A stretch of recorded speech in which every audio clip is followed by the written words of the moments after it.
Pega a tua Bíblia, primeiro livro da Bíblia, o livro do Gênesis, capítulo de número 2, versículo de número 5.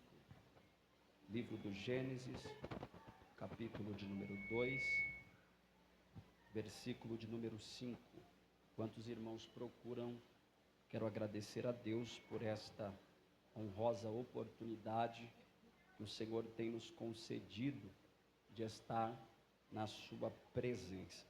Eu costumo dizer que não existe pregador bom se Deus não usar, e não existe mensagem boa se Deus não der. Sendo assim, eu estou totalmente na dependência do Senhor nesta noite. Por isso eu glorifico o teu nome. Quero agradecer também aos pastores desta igreja. Pastor Flávio, Deus abençoe pela disponibilidade de estar liberando o altar para nós ministrarmos. Pastora Thalita, Douglas, Maiane, os meus amigos que estão aqui, minha amiga Amanda 1, Amanda 2, Juan, Deus abençoe, a todos irmãos. Eu não sou muito de falar, eu gosto de pregar a palavra, então é isso que eu vou fazer nesta noite. Primeiro livro da Bíblia, o livro do Gênesis, capítulo de número 1, versículo de número 2, quem achou diga amém. Capítulo 2, versículo 5, perdão. Está escrito assim: e toda planta do campo, antes de estar na terra, e toda erva do campo antes de crescer, pois o Senhor Deus não havia feito chover sobre a face da terra, e não havia homem para cultivá-la, mas subia uma neblina da terra e regava toda a face da terra. Eu vou ler mais uma vez para você gravar. E toda planta do campo, antes de estar na terra, e toda erva do campo, antes de crescer, pois o Senhor Deus não havia feito chover sobre a terra, e não havia homem para cultivá-la, mas ali subia uma neblina da terra e regava toda a face da terra. Pode se assentar em nome de Jesus. Queridos e amados irmãos, eu prometo ser rápido e falar somente aquilo que o Senhor colocou no nosso coração. O primeiro livro da Bíblia, o livro do Gênesis, ele está dentro de uma série de livros que compõem um rolo conhecido como a Torá. A Torá, elas são os 5 primeiros livros da Bíblia, também chamados de Pentateucos, sendo eles Gênesis, Êxodo, Levíticos, Números e Deuteronômio. Esses 5 primeiros livros da Bíblia, que compõem a Torá, conhecido como os Pentateucos, eles foram escritos por Moisés. Moisés, este homem que já foi citado aqui no dia de hoje. Quero ser muito simples, irmãos, porque eu quero dar lugar para Jesus.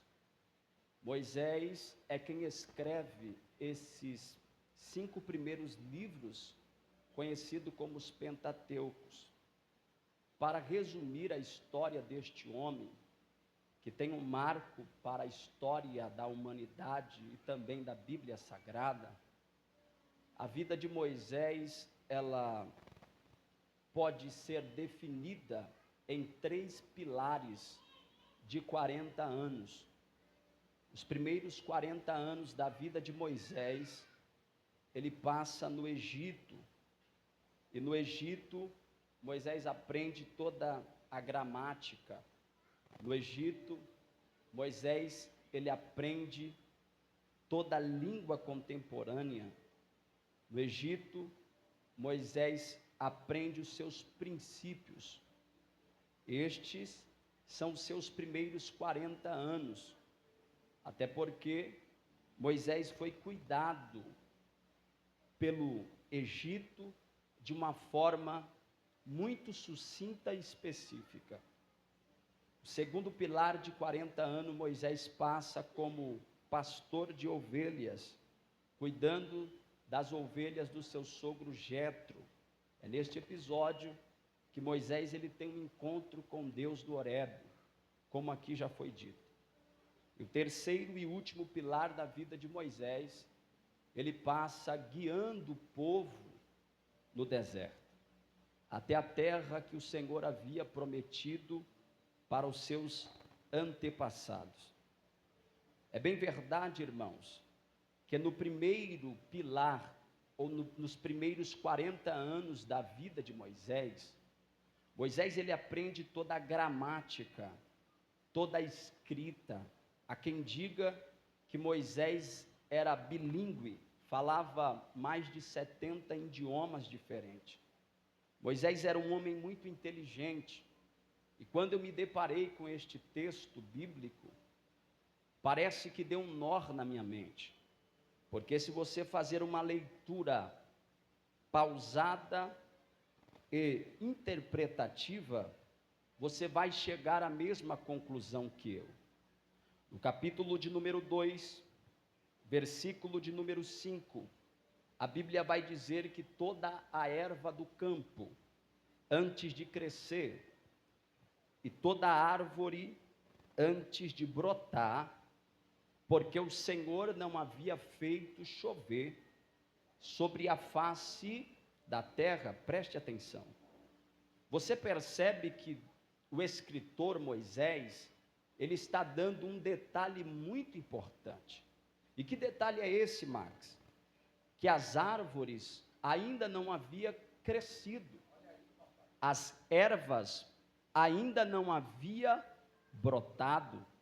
Só que se você ler o livro do Gênesis, parece que dá um nó na mente do leitor, porque no capítulo de número 1, versículo de número 11, o escritor vai escrever dizendo: e disse Deus, deixe a terra produzir a relva, a erva, produzindo a sua semente, e a árvore frutífera, produzindo o seu fruto, segundo a sua espécie, cuja semente esteja em si mesmo sobre a terra. Ponto. E assim foi. E no capítulo 1, versículo de número 12, a Bíblia vai deixar muito claro: e a terra produziu a relva, a erva que dava semente segundo a sua espécie, e a árvore frutífera. Se você fazer uma análise neste texto, do capítulo 1, versículo de número 12, você vai entender que Deus, ele libera a palavra para a terra produzir, e o escritor é muito detalhista em dizer, e a terra produziu. Porém, quando a gente lê o capítulo de número 2, versículo de número 5, parece que há uma contradição, porque o mesmo escritor inicia dizendo, e toda árvore do campo antes de crescer. Primeiro, o escritor diz, produz, e a terra produziu. E depois, ele diz que a terra ainda não havia produzido as relvas, nem as árvores do campo. Só que para nós entendermos, e eu estou na minha introdução para eu aplicar aquilo que o Senhor colocou no meu coração, para nós entendermos, você lembra que eu disse que os primeiros 40 anos da vida de Moisés, ele aprende toda a gramática, toda a escrita na terra do Egito? E os egípcios, eles têm uma característica na hora de escrever um texto, ou até mesmo uma história. E qual é a característica, pregador? Um egípcio, quando ele escreve uma história, quando ele escreve um texto, primeiro, ele faz uma escrita direta, pastor Flávio, e depois, ele detalha de uma forma mais específica e detalhada aquilo que ele escreveu anteriormente. Eu vou repetir para você gravar. Todo egípcio, quando ele escreve uma história, primeiro, ele escreve de uma forma literária, e depois ele escreve de uma forma explicativa. Isso daqui não é uma contradição bíblica. Na verdade, é Moisés colocando as suas características egípcias na hora de escrever. E eu vou provar para você na Bíblia. Livro do Gênesis, capítulo de número 1, versículo de número 26. A Bíblia vai dizer: façamos o homem a nossa imagem, conforme a nossa semelhança. A imagem de Deus os criou, macho e fêmea os criou. Você percebe que primeiro, Moisés ele está escrevendo de uma forma literária, de uma forma direta.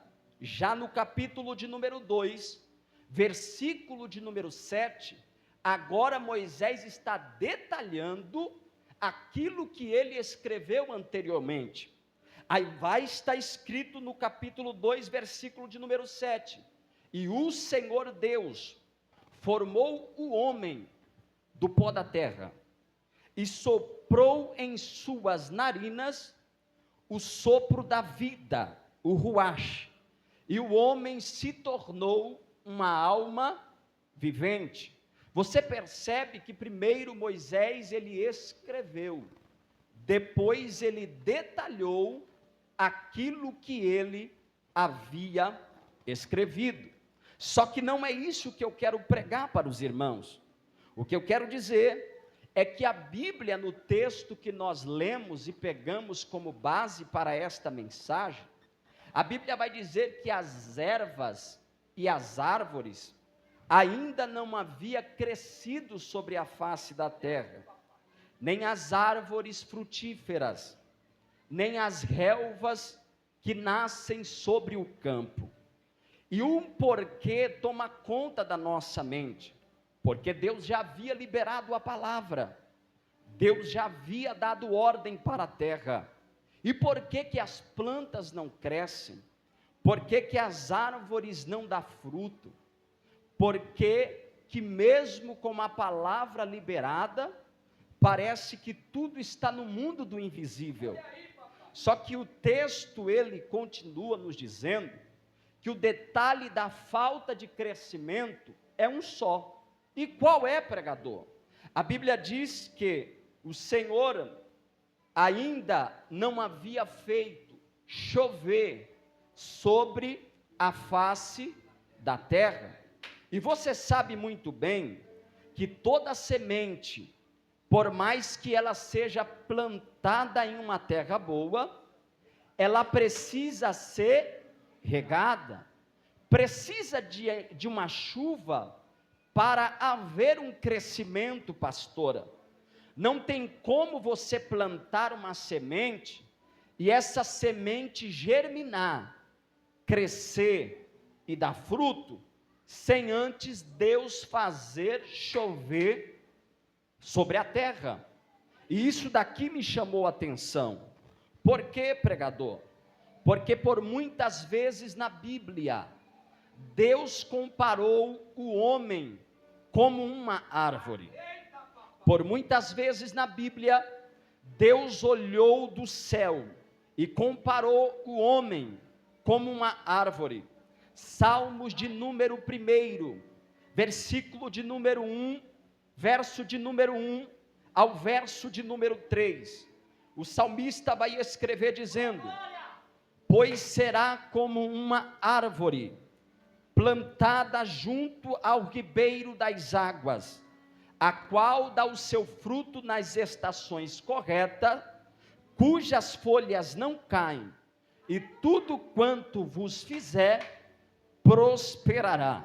O salmista nos Salmos de número 92, verso de número 14, ele vai escrever dizendo: o justo florescerá como uma palmeira, e crescerá como o cedro do Líbano, Jeremias, no seu capítulo de número 17, versículo de número 7 e 8, ele vai escrever dizendo: bendito o homem que confia no Senhor, porque será como uma árvore plantada junto às águas, e não receia quando vem o calor escaldante.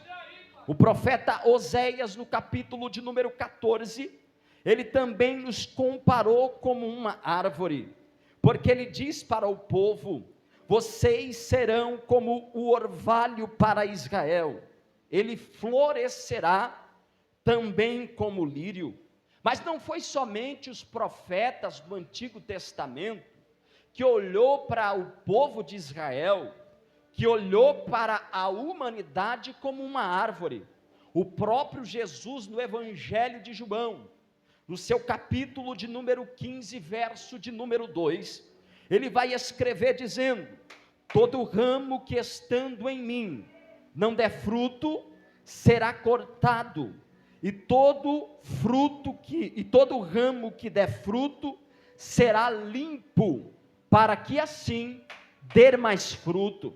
Se você olhar para a luz da Bíblia, por muitas vezes nós somos comparados a uma árvore, nós somos comparados a um galho, e você percebe, meus irmãos, que por muitas das vezes, nós começamos a nos deparar com alguns porquê.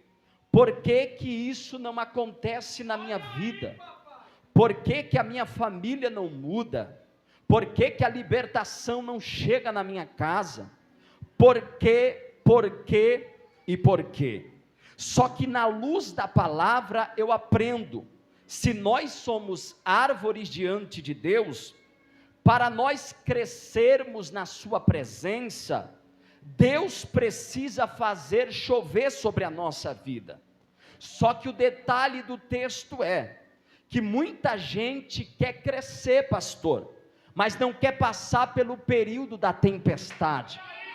Muita gente quer ter uma vida de crescimento, mas não quer passar pelo período da chuva, e chuva nem sempre traz coisas boas. Se você olhar nos jornais, quando um dia de chuva forte, e você liga os jornais, os canais de televisão, você vai ver famílias perdendo as suas casas, desmoronamentos acontecendo, alagamentos, mortes, pessoas perdendo muitas coisas por conta da chuva. E o detalhe é que todo mundo quer crescer, mas ninguém tem maturidade para perder alguma coisa. Só que o céu me trouxe aqui nesta noite para pregar para a vida de alguém. Você entrou aqui e hoje é culto de cura e de libertação. Eu sei que tem coisa que você já procurou um médico para tentar resolver.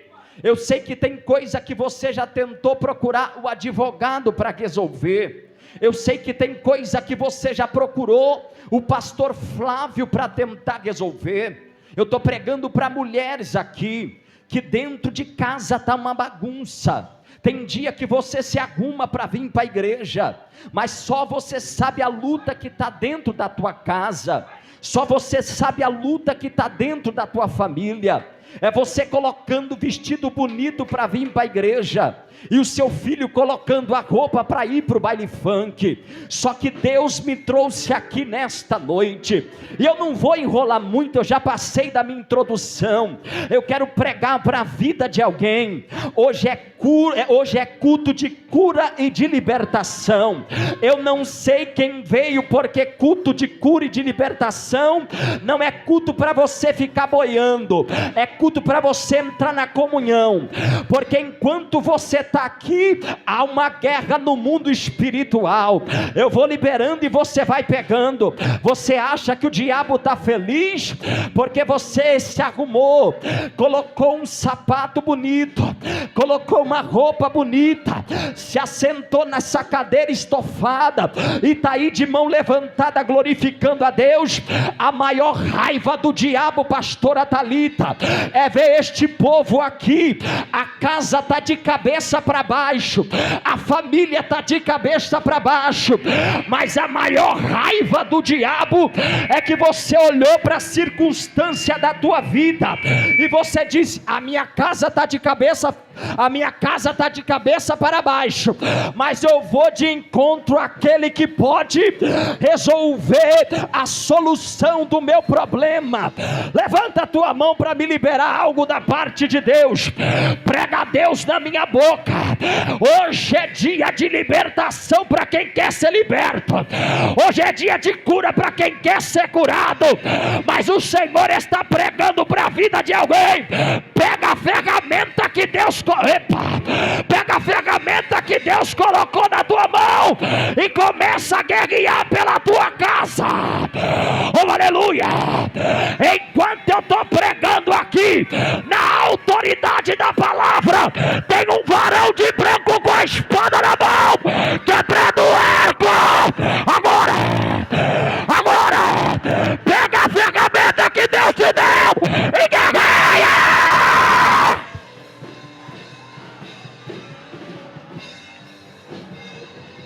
Quer me dominar assim ou pra mais?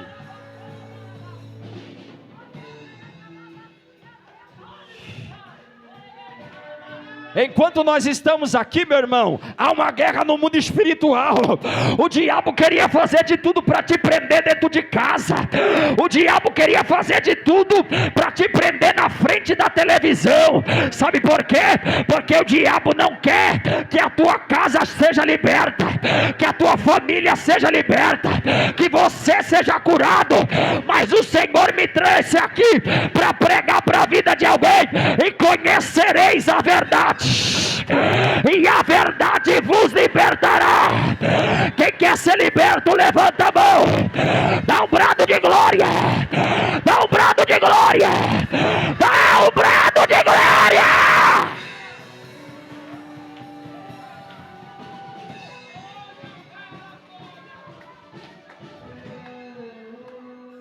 Calamaio, Teva, você pode me chamar de doido, mas eu estou no meio de uma batalha espiritual aqui. E se você não entrar na guerra, eu entro. Mas o Senhor não vai acabar. O Senhor manda eu pregar para a vida de alguém. O diabo não vai mexer mais com a tua família. O diabo não vai mexer mais com a tua casa. O diabo não vai mexer mais com o teu casamento. O diabo não vai mais mexer com a tua vida financeira. Porque eu estou pregando para gente aqui que virou o ano de 2025 para o ano de 2026. E só Deus sabe o quanto que você perdeu, o quanto o diabo mexeu na tua saúde, no teu psicológico. O diabo tentou colocar depressão, o diabo tentou colocar síndrome do pânico. Aramaia, eu estou sentindo o grandão aqui comigo. O diabo tentou colocar a AIDS, o HIV. O diabo tentou colocar prostituição. O diabo tentou colocar a miséria. Mas o diabo bateu e de retirada agora, porque o anjo está quebrando o arco, o anjo está cortando a lança. Olha ele aí, olha ele aí, olha ele aí. Pega a tua espada, guerreira, e começa a guerrear pela tua casa agora. Guerreia, guerreia, guerreia, guerreia, guerreia, guerreia, guerreia, guerreia agora. Olha ele aí. Olha ele, olha ele. Olha ele aí. Olha a obra de macumbaria sendo quebrada. Aramacalamachoria. Olha na roupa. Olha o catacatapa. Olha a obra de macumbaria sendo quebrada. Quebra, quebra, quebra, quebra, quebra, quebra, quebra.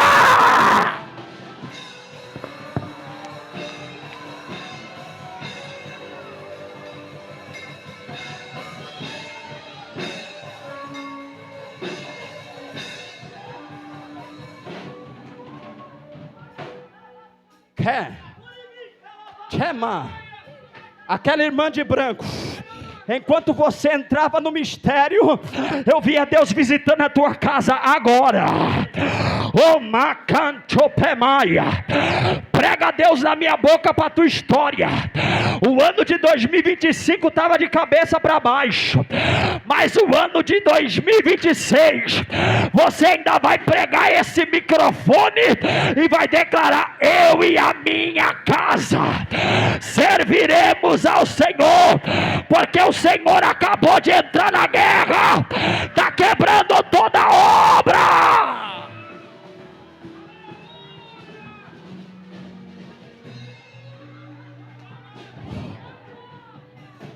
Para nós finalizarmos, olha isso daqui, meu pastor.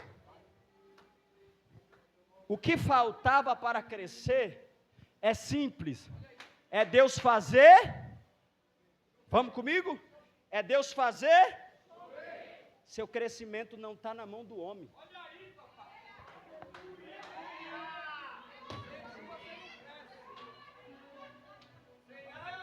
Ah, irmão, eu vou repetir isso aqui.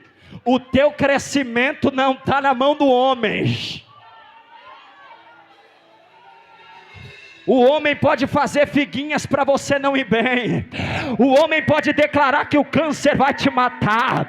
O homem pode falar que a tua casa não vai crescer, que o teu ministério não vai crescer. O homem pode jogar praga, pastor.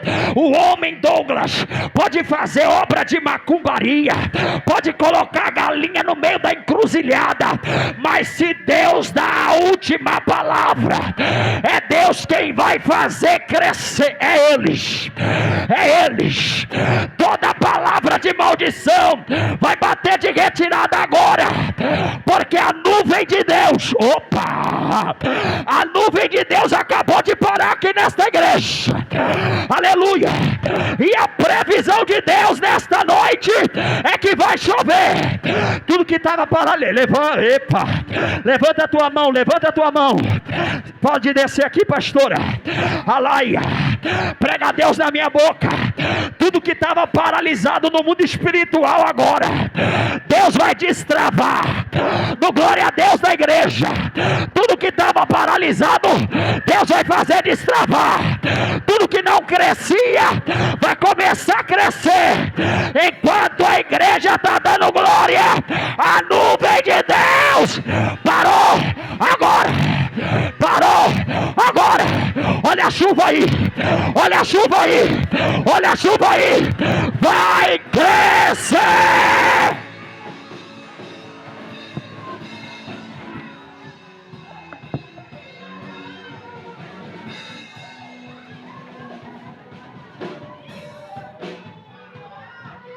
Tem alguém que está entendendo e está crescendo. Tem alguém que está entendendo e está crescendo. O Senhor está dizendo: a semente que você plantou vai germinar. O ano de 2026 será um ano de colheita, pastora. O ano de 2026 será um ano de prosperidade, mas é para quem acredita, porque Deus está cortando o migrador, Deus está cortando o devorador. No tempo da crise, você vai plantar e vai colher. Você vai plantar e vai colher.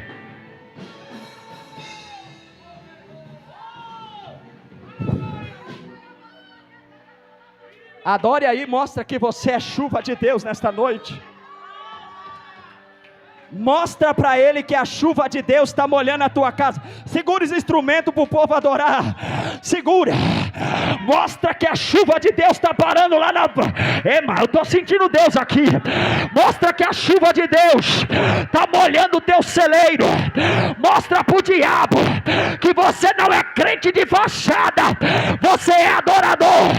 Mostra para o diabo que você não veio para reparar, você veio para adorar. Vem no glória, vem na adoração agora. Adora.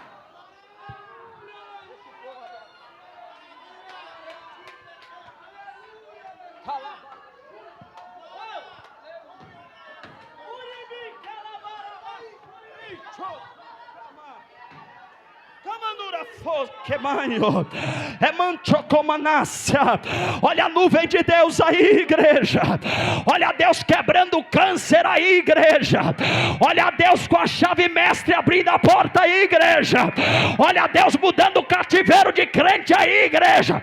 Eu estou para lá de Bagdá, eu vou dar lugar. Olha Deus mudando o cativeiro de crente. Olha Deus tirando o jovem do baile e colocando no altar. Recebe!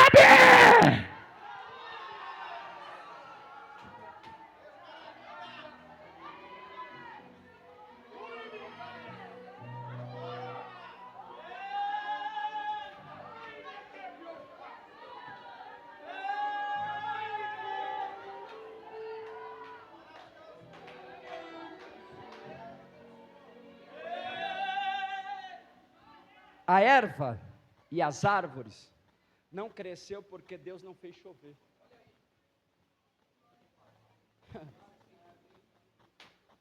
Todo agricultor que tem conhecimento, ele conhece o tempo da terra. Como assim, pregador? Se você pesquisar, o tempo da terra é conhecida como pócio. O pócio é o tempo da terra. E o pócio é o período do descanso da terra. Antes de você plantar, a terra ela tem que estar descansada. Ela tem que estar preparada. Tem alguém que já entendeu aqui. Então, o período em que você não está vendo, o período que você não está vendo a árvore crescer, é o tempo do descanso. O Senhor está dizendo para alguém: está na hora de você começar a descansar. Está na hora de você começar a descansar.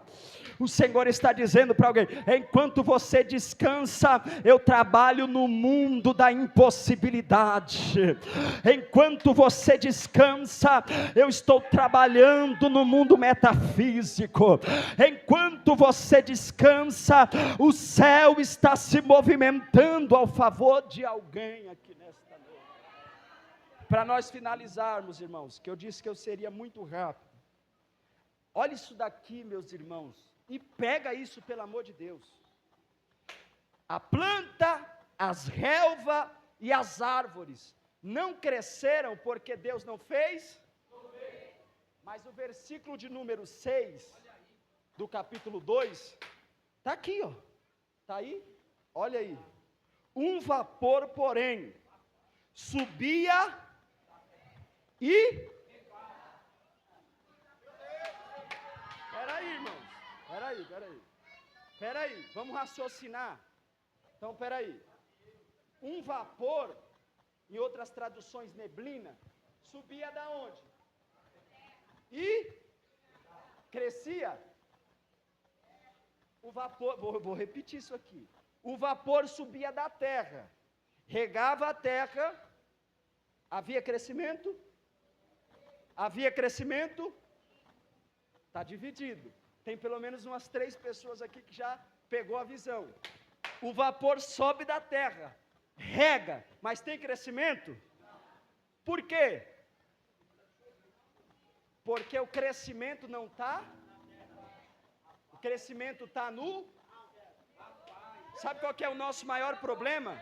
É que nós trocamos a nossa ótica. Nós esperamos da terra aquilo que só o céu pode. Ah, irmão, você está em outro culto. O nosso problema é que a gente muda a ótica. Nós está esperando da terra aquilo que só Deus pode fazer por nós. Enquanto você levanta a mão, eu vou liberar. Para de se preocupar como que está o ambiente terreno. Para de olhar para o ambiente em que você está plantado. Deus não precisa de ambiente para fazer você crescer. Deus não precisa de circunstância para fazer você crescer.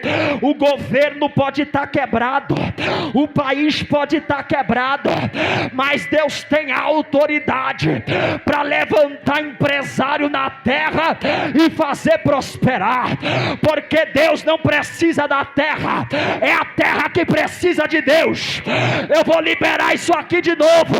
Não é você que precisa da terra, é a terra que precisa de Deus. Mas enquanto a igreja Rocha Eterna está de mão levantada, de boca aberta, prega a Deus na minha boca, tudo aquilo que estava paralisado vai começar a crescer agora, vai crescer. É por isso, Dodô, que o salmista, ele escreveu dizendo: eleva os meus olhos, porque de onde virá o meu socorro?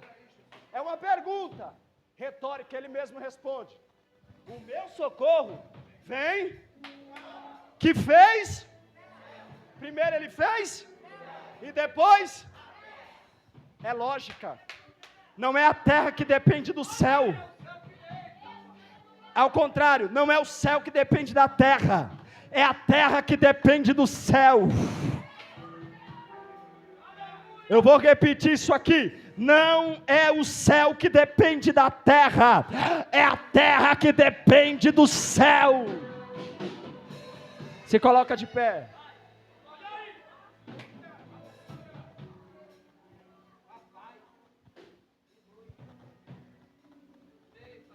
Eu vou repetir isso aqui, meus irmãos, porque o Senhor está me impulsionando para me pregar para a vida de alguém. Para de esperar da terra aquilo que só o Senhor pode fazer. Sabe quem pode destravar aquela sua causa na justiça? O céu. Sabe quem pode mudar o laudo do médico? O céu. Sabe quem pode dar uma viravolta na tua vida financeira? O céu. Porque ele diz: eu sou o dono do ouro e também sou o dono da prata. Vai levantando as mãos, porque isso aqui é um culto profético. Enquanto a igreja está de mão levantada aqui agora, eu posso enxergar pelo olho espiritual o Senhor destravando vida de pessoas aqui e agora. Camancho prominência. Enquanto você está de mão levantada e de olhos fechados aqui, eu estou vendo pelo mundo espiritual o Senhor destravando vidas aqui agora. O Senhor manda eu pregar para a vida de alguém: a tua casa não será vergonha, a sua casa terá dupla honra, diz o Senhor. O Senhor está pregando para a vida de alguém nesta noite: para de contar miséria, está na hora de começar a contar testemunho em cima do altar. Oh, lamancho com minegiofá, próvia, canchotergia, em nome do Senhor Jesus Cristo. Enquanto a igreja está de mão levantada aqui, enquanto a igreja está no espírito de oração, eu estou vendo o Senhor quebrando obra de macumbaria agora. Calamancho, picancho, kev, prominência. Enquanto a igreja está de mão levantada, prega a Deus na minha boca. O azeite do céu está quebrando todo o jugo. Oh, aleluia. Quem crê, vai levantando a mão agora. Vai